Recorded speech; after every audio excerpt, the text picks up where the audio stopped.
안녕하세요. 두피 탈모 케어 전문 지도사 과정 강의를 맡게 된 강사 신수정입니다. 요즘 현대인들은 탈모로 인해서 고민이 굉장히 많고 고통을 받고 있죠. 그래서 이를 해결하려고 여러 가지 방안으로 되게 노력들을 많이 하고 있습니다. 이 강의를 통해서 두피 탈모 케어 전문 지도사란 무엇이며 전문 지도사가 하는 역할에 대해서 정확히 알고 기술을 습득해서 더욱더 이 관련된 분야에서 발전하실 수 있도록 도움을 드리는 강의가 될 것이라고 생각합니다. 자, 제1강 두피 모발 미용 산업과 모발 생리학에 대해서 공부를 시작하도록 하겠습니다. 자, 요즘 굉장히 많이 각광받고 비전 있는 직업으로 떠오르고 있는 두피 탈모 케어 전문 지도사란 과연 무슨 일을 하는 사람일까? 어떤 직업을 가진 사람일까에 대해서 알아보도록 하겠습니다.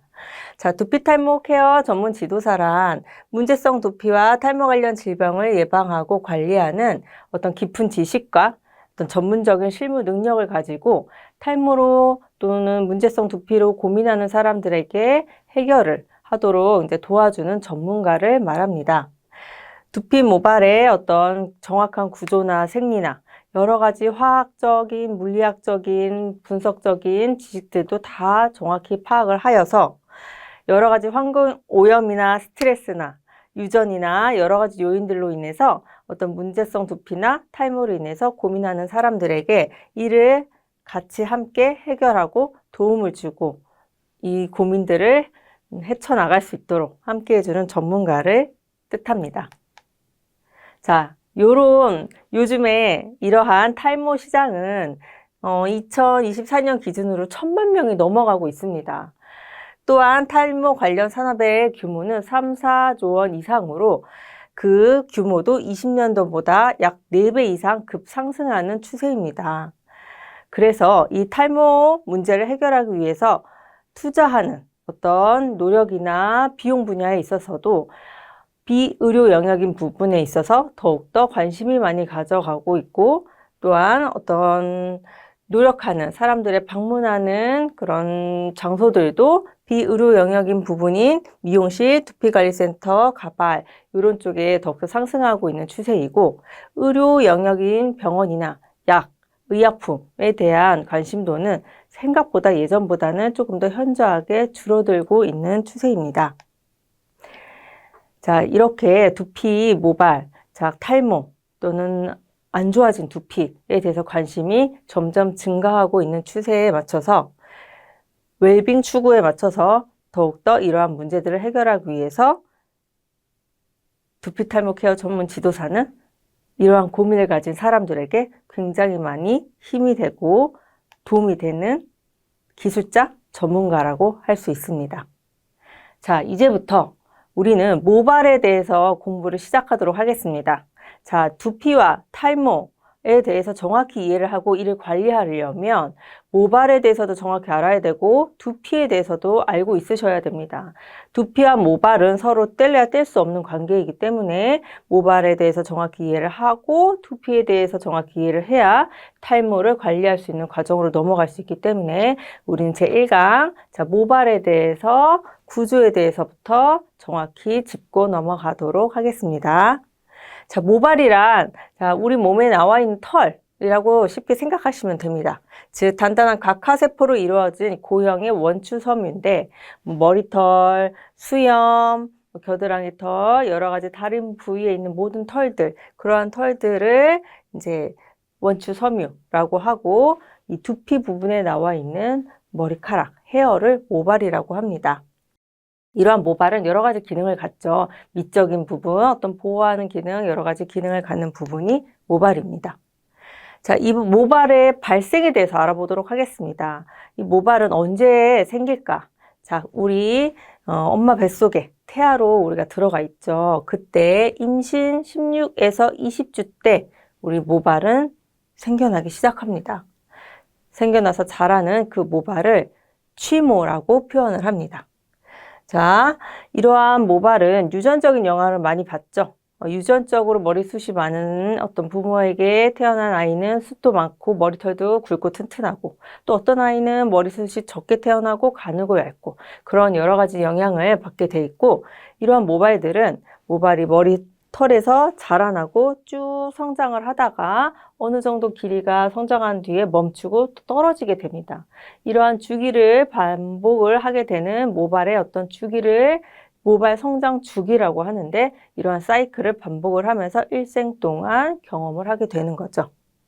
자, 이러한 이제 경우는 사람들마다 약간의 차이는 갖고 있지만 15세에서 30세 사이에 가장 빠르게 나타나고 50에서 60세 사이에 급격히 쇠퇴함을 알 수 있습니다. 자, 이러한 모발의 구성 성분에 대해서 중요한 핵심적인 성분에 대해서 알아보도록 하겠습니다. 자, 모발은 가장 많이 차지하고 있는 것은 단백질입니다.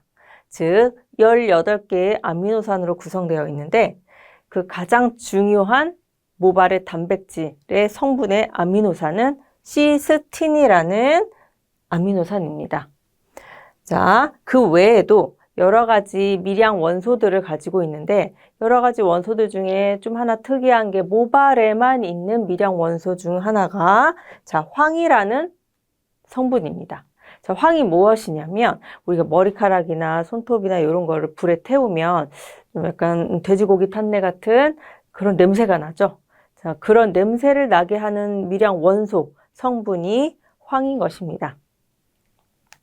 자, 또한 모발에는 수분이 있습니다. 수분은 어느 정도 함량을 가지고 있어야 정상적인 건강한 모발로 파악을 할 수가 있는데, 자, 10에서 15% 정도는 아주 좋은 정상적인 모발의 수분량이고, 10% 이하로 떨어지게 되면 굉장히 건조하고 푸석푸석한 이제 안 좋아진 나쁜 모발로 이제 파악을 하게 됩니다. 우리가 머리를 감고 샴푸를 하게 되면 수분을 머금게 되죠. 그러면 수분도는 약 30에서 35% 증가하고, 또 머리를 말리기 위해서 드라이를 하죠. 드라이를 하면 또 수분량이 촥 줄어들겠죠. 그런 경우는 또 다시 줄어들어서 10% 정도를 유지하게 됩니다.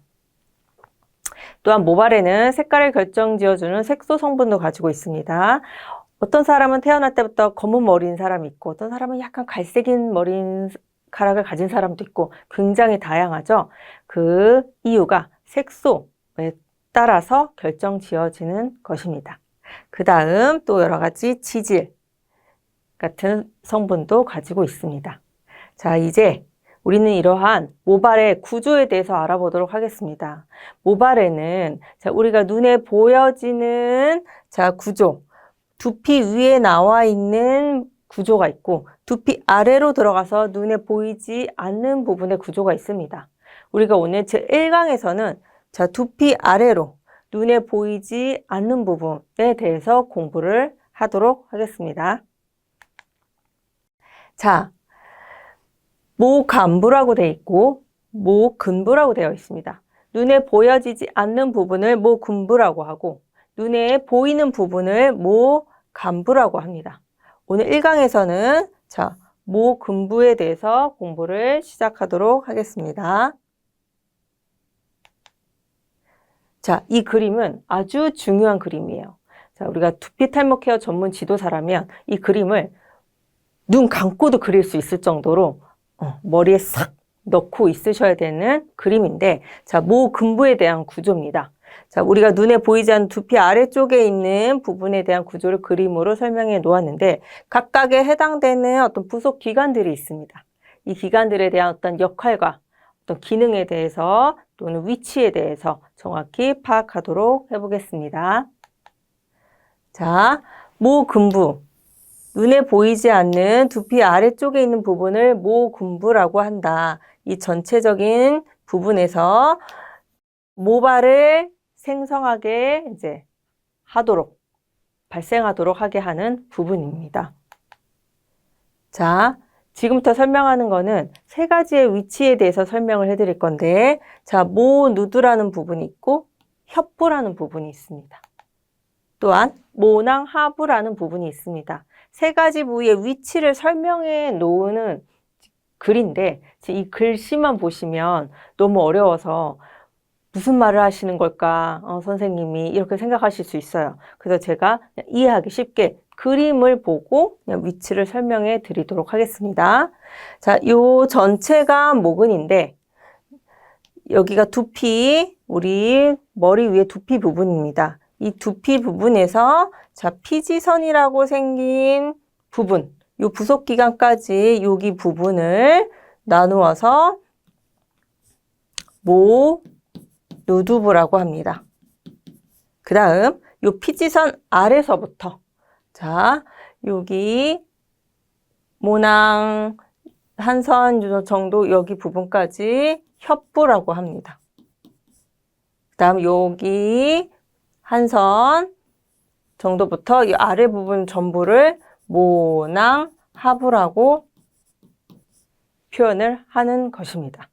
이 위치에 대한 설명을 글로 표현한 부분이에요. 그래서 이렇게 그림으로 이해를 하시면 더 이해하기 쉽겠죠? 자, 모낭 하부에 대해서 설명을 해 놓은 것입니다. 자, 잇목은 아래에서 모급은 아래, 즉 여기 아래 부분을 뜻한다는 설명입니다. 이해되셨죠? 자, 그 다음은 자, 모낭입니다. 모낭은 자, 이 전체적인 주머니 모양을 모낭이라고 한다. 모발을 발생시켜 줄 수 있는 모모세포들이 들어가 있는 전체적인 감싸고 있는 주머니 모양을 모낭이라고 한다라는 표현입니다. 자, 그 다음 자, 땀샘입니다. 우리는 몸에 땀이 나고 머리에도 땀이 나요. 그죠? 저 덥거나 열심히 운동을 하거나 하면 온몸에서도 땀이 나는 것처럼 또한 매운 거를 먹거나 또 스트레스를 받거나 어떤 특별한 경우 때 두피 정수리 부분에서만 확 땀이 흐르는 사람이 있어요. 각각에 해당되는 땀샘이 다르답니다. 자, 어떻게 다를까 알아보도록 하겠습니다. 일단 한 가지의 한선은 무엇이냐? 아포크린 한선이라는 한선인데 자, 이 땀샘은 위치가 어디에 있냐? 이 두피 부분에 모낭에 붙어 있습니다. 모낭에 붙어 있는데 자, 모낭에 방금 설명한 모누두부에 붙어 있습니다. 그림으로 보시자면 자, 요거거든요. 대한선이라고 써진 게 아포크린 한선이에요. 같은 말이에요. 같은 용어인데 이게 자, 여기에 붙어 있죠. 모낭 하부에 붙어 있어요. 자, 모낭 하부에 붙어 있는 대한선, 아포크린 한선은 우리 두피, 정수리, 머리에서 땀을 배출하게 하는 땀샘이에요. 그래서 이 땀샘은 여기서 땀이 나오게 되면 자, 바깥으로 나오게 되죠. 그러면 공기 중하고 만나게 돼서 산화가 됩니다. 그래서 그때 냄새가 악취가 나게 되고 색깔도 누리끼리하게 좀 변색이 되기도 하고 그러한 이제 땀을 가진 땀샘을 아포크린선이라고 합니다. 즉 모공에 존재하는 땀샘이라고 할 수 있죠. 자, 모공에 존재하고 또는 또 이제 악취가 나는 거기 때문에 예를 들어 겨드랑이 뭐 이런 이제 악취가 나죠. 그런 부분에 해당되는 땀샘을 말합니다. 자, 그 다음 또 하나의 땀샘은 무엇이냐? 에크린선이라고 합니다. 에크린선, 에크린한선. 다른 말로 자, 소한선이라고 합니다. 아까는 대한선이었죠? 이것은 소한선. 자, 이 소한선은 어디에 있냐? 모공에 있는 것이 아니고 자, 우리 피부에서 땀을 배출하는 땀샘이기 때문에 여기 그림 보시면 소한선 있죠? 자, 피부층, 표피층, 진피층, 이 피부에 붙어 있는 땀샘입니다. 그래서 이러한 소한선에서 나오는 땀들은 체외로 이제 배출이 되면서 냄새가 없습니다. 그런 독특한 어떤 악취가 나지는 않죠. 그리고 굉장히 빠른 건조로 이제 쉽게 마를 수는 있죠.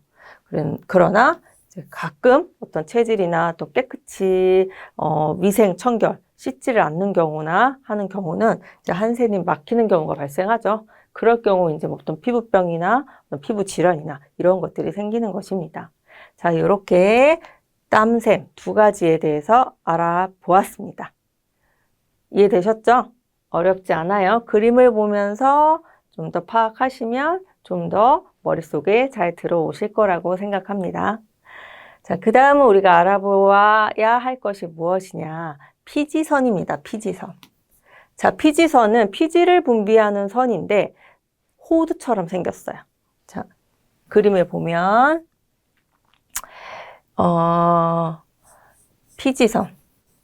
피지선의 호두 모양처럼 생긴 부분인데 여기서 기름기가 배출이 되는 거예요.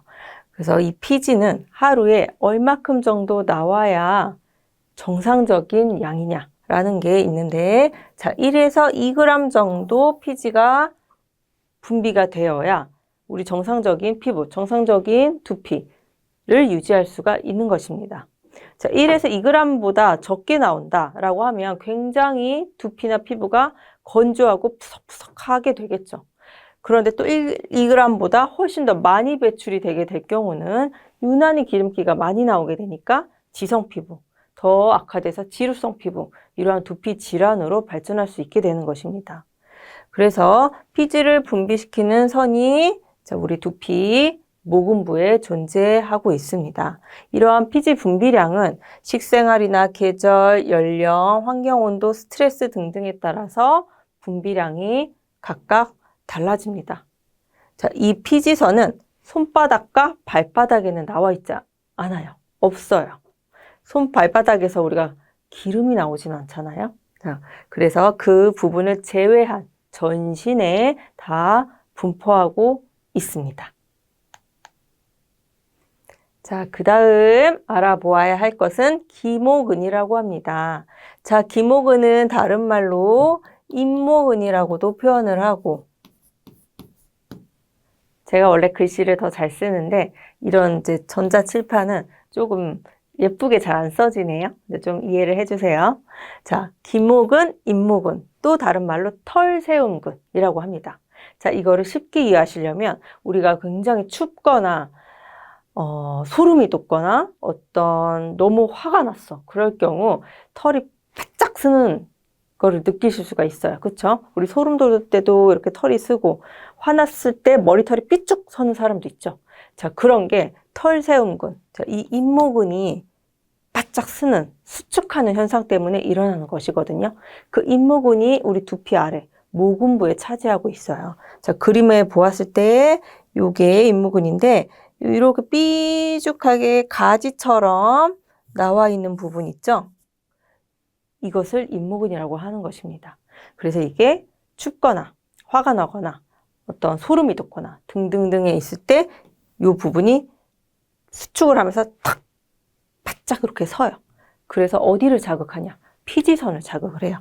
피지선을 탁 자극을 하기 때문에 우리가 스트레스를 받거나 막 화가 많이 나. 그러면 스트레스를 받으면은 머리가 빠진다, 탈모 온다, 스트레스 받지 말아라 이렇게 말을 하잖아요. 스트레스를 받거나 하시면 이 잇모근이 싹 수축을 하면서 피지선을 막 자극을 해요. 그 피지량이 1에서 2g 정도 나와야 되는데 더 많이 나오게끔 막 분출을 자극을 하는 거죠. 그럼으로써 자, 피지 분비량이 많아지니까 정수리나 두피 부분이 기름기가 많아지면서 어떤 지성, 지루성, 이런 염증성 탈모로 유발하는 연결되는 어떤 그런 과정 중에 하나로 들어가기 때문에 그런 말들도 나오는 것입니다. 그래서 우리는 스트레스를 받으시면 안 되겠죠? 자, 그러한 것들이 피지선과 이 기모근하고 연관이 있는 것입니다. 자, 스트레스나 고통 시 수축하면서 피지 분비를 촉진하여 탈모를 유발한다 라고 제가 설명한 부분이 나와 있습니다. 자, 모유두에 대해서 알아보도록 하겠습니다. 자, 모유두는 어디를 말하냐? 우리 이렇게 모낭 쪽에 가장 아래 부분, 저 아래 부분에 머리털을 생성하게 만들어주는 세포가 살아요. 그 모발을 생성하게 해주는 세포를 모모세포라고 하는데 그 모모세포가 이 아래 부분에 보면 이렇게 모유두처럼 생긴 모양 안에 들어가 있거든요. 엄마의 여자의 어떤 유두 모양처럼 이렇게 생겼다라고 해서 모유두라고 해요.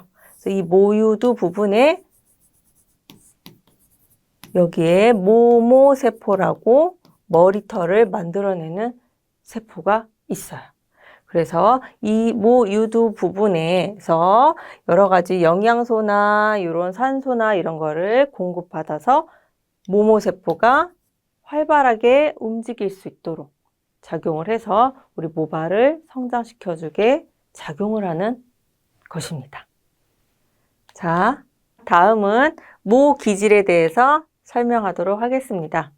자, 모기질은 헤어 매트릭스라고도 표현을 하는데, 자, 왕성한 활발한 세포 분열로 모발을 자라게 하는 모모세포들이 존재하는 층이다.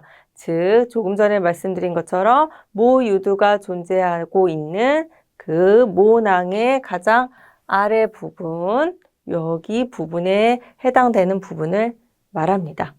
자, 다른 말로 모구라고도 표현을 합니다. 전구 모양처럼 생겼기 때문에 모구라고도 표현을 하고 있습니다. 또한 모발의 구조에는 자율신경계가 있습니다. 자, 자율신경계는 무엇이냐 알아보고자 하겠습니다. 자, 모유두로부터 공급받은 영양분을 모모세포가 영양분을 공급받아서 활발하게 활동을 하면서 모발을 만들어내어야 하는데, 자, 모발을 만들어내려면 우리 뇌로 전달을 해야 합니다. 자, 좋은 성분과 영양분과 산소를 먹었으니까 빨리빨리 머리카락을 만들어주세요 라고 해서 뇌로 전달을 해야 되는데, 그 전달하는 신경계를 자율신경계라고 하는 것입니다.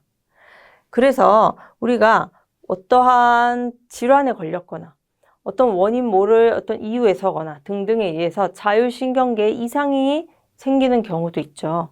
자, 그런 경우는 우리가 그 모모세포가, 모유두 안에 있는 모모세포가 아무리 좋은 영양분과 산소를 공급받아서 모모세포가 활발하게 막 세포 증식을 하고 움직였을지라도 자율신경계에 이상이 생긴다면 뇌로 전달을 하지 못해요. 모발을 만들어내라 라고 해서 어떤 게에 전달을 하지 못하기 때문에 결국은 모발 생성이 어렵기 때문에 탈모로 이어질 수밖에 없는 것입니다. 이러한 부분을 자율신경계라고 이해하시면 되겠습니다. 자, 모세혈관입니다. 모세혈관은 어디에 위치하고 있냐? 자, 모근부에서 가장 아래 부분, 즉 모구, 여기 모유두가 있죠? 모유두 아래 부분에 자, 깔려 있는 부분입니다. 즉 혈관이죠. 자, 이 혈관에는 자, 우리 피가 막 흐르면서 영양분과 산소들이 왔다 갔다 하고 있어요. 그래서 이 모세혈관에서 흐르는 영양분과 산소를 여기 모구 안에 있는 모유두에서 싹 뽑아서 흡수해 먹으면서 모모세포가 활발하게 움직이면서 신경계에 전달을 딱 하는 거죠. 그래서 이 모세혈관에는 그러한 좋은 영양분과 산소가 이동하고 있는 어떤 혈류가 흐르고 있는 혈관이다 라고 이해하시면 되겠습니다. 그물망 조직으로 형성되어 있으며 영양분과 산소를 모유두에 전달하는 역할과 인체에 쌓인 노폐물을 운반하는 역할을 한다라고 이해하시면 될 것 같습니다. 자, 우리 이 머리카락을 만들어내는 모모세포는 우리 몸에 많은 세포들을 가지고 있죠, 사람들은. 그 여러 가지 세포들 중에서 가장 속도가 빠르게 활발하게 막 분열을 하고 증식을 하는 세포거든요. 그래서 하나 이해하기 쉽게 설명을 해드리자면 우리가 몸이 굉장히 아프거나 암에 걸려서 암 환자들이 항암 치료 같은 것을 하잖아요. 항암 치료를 하게 되면 먹는 어떤 항암 물질, 어떤 치료제들이 있어요. 그 치료제들은 우리 몸속에 들어가서 빠르게 움직이고 있는 암세포들을 잡아서 죽이는 역할을 하는 거거든요. 그런데 신기한 게 우리 모발을 만들어내는 모모세포는 암세포하고 증식하는 속도가 거의 비슷해요. 암세포가 그만큼 되게 빨라요. 즉, 젊은 사람이 좀 더 암세포의 전이가 굉장히 빠르잖아요. 젊은 사람이 모발도 좀 더 빠르게 길어날 수 있고 풍성하게 이제 관리를 할 수 있고 하는 것처럼 암세포와 모모세포는 속도가 굉장히 비슷해요. 활발성도 비슷하고 그렇기 때문에 우리가 항암 치료를 하게 되었을 때 그 물질이 들어가게 되면 항암 물질이 암세포만 잡아서 없애야 되는데 모모세포까지 속도를 움직임을 보고 암세포라고 착각을 하는 거죠. 그래서 모모세포까지 같이 없애요. 그래서 우리가 항암 치료를 하게 되면 어떤 암에 대한 어떤 저항력을 버틸 수 있는 그런 힘을 길러주고 치료를 할 수는 있지만 머리카락이 빠지게 되는 거예요. 모모세포를 같이 공격당하기 때문에. 이해되셨죠? 그래서 이제 뭐 머리가 빠져서 모자를 쓰시기도 하고 가발을 쓰시기도 하시고 이제 그런 이유랍니다. 자, 그러한 우리 모모세포에 대해서 알았고 그 모모세포들이 존재해서 활발하게 움직일 수 있는 모근 아랫부분의 구조에 대해서 알아보았습니다. 자, 여기까지가 우리가 눈에 보이지 않는 두피 아랫부분, 모근부에 대한 구조, 각각에 대한 어떤 역할에 대해서 알아보는 시간을 가졌습니다. 자, 첫 번째로 두피 탈모 케어 전문 지도사의 정의에 대해서 알아보았습니다. 두 번째, 두피 미용 산업의 전망에 대해서 알아보았습니다. 다음 세 번째로는 우리 모발의 구성 성분 및 구조에 대해서 알아보았습니다. 자, 케라틴 단백질 성분인 시스틴 성분, 가장 중요한 성분이라고 배웠고, 또 모발의 구조 중에서 오늘 1강에서는 눈에 보이지 않는 모근부의 구조에 대해서 정확히 알아보는 시간을 가졌습니다. 자, 어렵지 않으셨기를 바라면서 다시 한번 이 배운 내용들을 한 번 더 복습하시면서 모근부의 구조, 그림에 대해서도 한 번 더 숙지하시고 하시면 좀 더 쉽게 이해하실 수 있을 거라고 생각이 되며 앞으로 우리가 보여지는 모발을 볼 때 그냥 머리카락이다 라고 보는 것보다 아마 구조, 어떤 부분에 대한 후속기관들이 머릿속에 떠오르실 거라고 생각을 합니다. 자, 두피 탈모 케어 전문 지도사라면 기본적인, 상식적인, 전문적인 이러한 지식들을 머릿속에 갖고 계셔야 하실 것입니다. 자, 여기까지 우리 1강 강의를 마치도록 하겠습니다. 이번 시간의 내용은 여기까지입니다. 다음 강의에서 뵙도록 하겠습니다. 감사합니다.